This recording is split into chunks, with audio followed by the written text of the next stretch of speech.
Hey guys, it's Silver Lightsaber, and it is about 4 o'clock in the morning. I'm trying to keep my voice down because there are people sleeping and I don't want to wake them up. But I wanted to try this out, and I just got back from the Dark Knight Rises screening, and not just the screening itself, but there was a marathon where it played Batman Begins and The Dark Knight, and finally The Dark Knight Rises in midnight. And while the IMAX experience is amazing, I really wish that people can see the marathon. If you that's what you did, fantastic. I mean, the movie itself is worth it, but if you can see all of it in sequential order, it really is a huge complete story that and everything they've been saying about it tying together to the original Begins, they do on so many levels. It works, and it's just so satisfying. I'm trying to keep this as spoiler free as possible, and it's so difficult, my friends. I'm telling you right now. Um, I can tell you that fan wishes that you wanted for the movie. Um, I mean, I thought there was going to be a bit of a give and take as far as the Nolanizing of certain aspects and leaving certain things out. But I think people who see this movie will be very surprised by the sheer amount of fan service this movie does. On top of being a Nolan Batman film, it does everything. It's just everything from A to Z. It's so amazing. The cast is incredible. I mean, you would expect that, but it definitely has a climactic finale feel to it, and especially with a character like Bane, who's famous for ending the story Batman. Um, that's important to have a character like that who can end it and end it in a grand climactic way. The Joker would have been another possibility, but they used him already and couldn't use him again, unfortunately. But you know what? Bane was totally the right choice for what he did. Nolan knows how to craft his own story and choose what he wants and make it work completely. Um, Catwoman, not underused in my opinion, just the right amount of screen time. So if you're worried about too many characters, don't, because everyone has their due time. Even characters that are made for the movie, like Miranda Tate, Marion Cotillard, John Blake, Joseph Gordon-Levitt, they all have their time to shine. Um, when I was comparing this to the Avengers, I said that the Avengers is a amazingly fun movie, and it's the most fun comic book movie ever made. I stand by that, but The Dark Knight Rises is probably the most epic scale superhero movie ever made.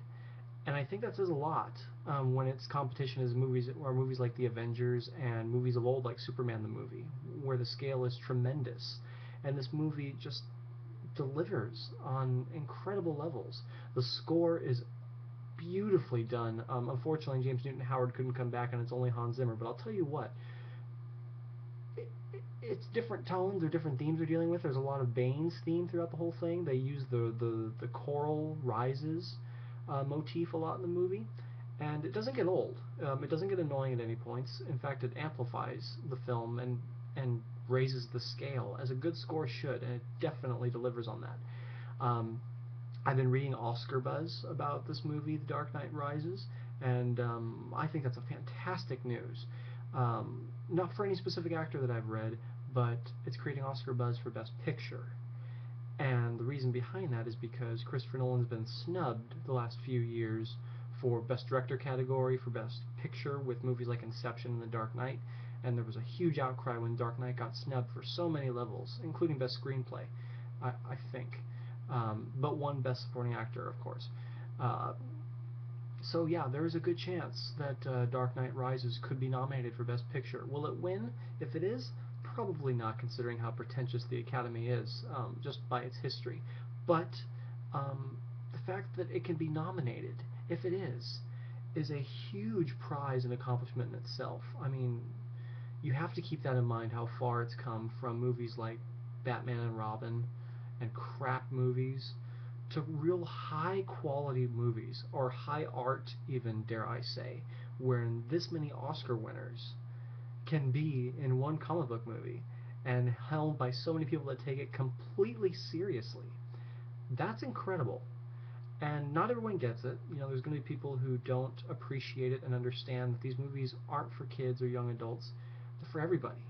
And you can tell real great stories with these characters that are over the top and are uh, impressively outrageous and theatrical. But that's the appeal, is that you can reach both worlds. You can reach that young kid in you that wants to believe in these over-the-top heroes and mythological stories, but be able to address maybe some real-world issues and take it completely seriously. And with this new movie, there actually were some kind of real-world parallels I found with certain key problems, like the Occupy Wall Street movement. I mean, you're probably going to hear this a lot on news channels, but I thought that was a pretty clear like line they were writing as far as, you know, what they were depicting.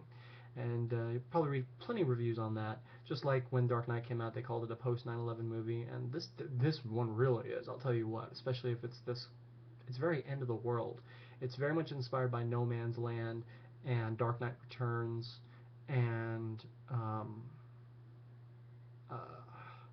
can't think of the third one right now. It's 4 in the morning, so forgive me if I don't remember the third one. But there is a third story it's really inspired from. Um, Nightfall, duh, and yeah, you're gonna love it. I'm telling you right now. I'll give probably a more detailed review later, but I at least wanted to get on and tell you my immediate thoughts. And this is not sheer fanboy talk that I'm going to change my mind later. Because were there things I didn't like about the movie? Yes, there were things I didn't like about the movie. But as a whole, it's incredible. It's a movie you need to see. And more than once. I'm going to see it probably 3 or 4 times. Um, so yeah, there's not much more I can say. Watch the movie, enjoy it. It's the final story, and yeah, you're gonna love it. And keep an eye out for my review and my thoughts. And there's plenty to be had, and we're gonna be talking about this for a long time. And I'm Silver Lightsaber. I'll see you later.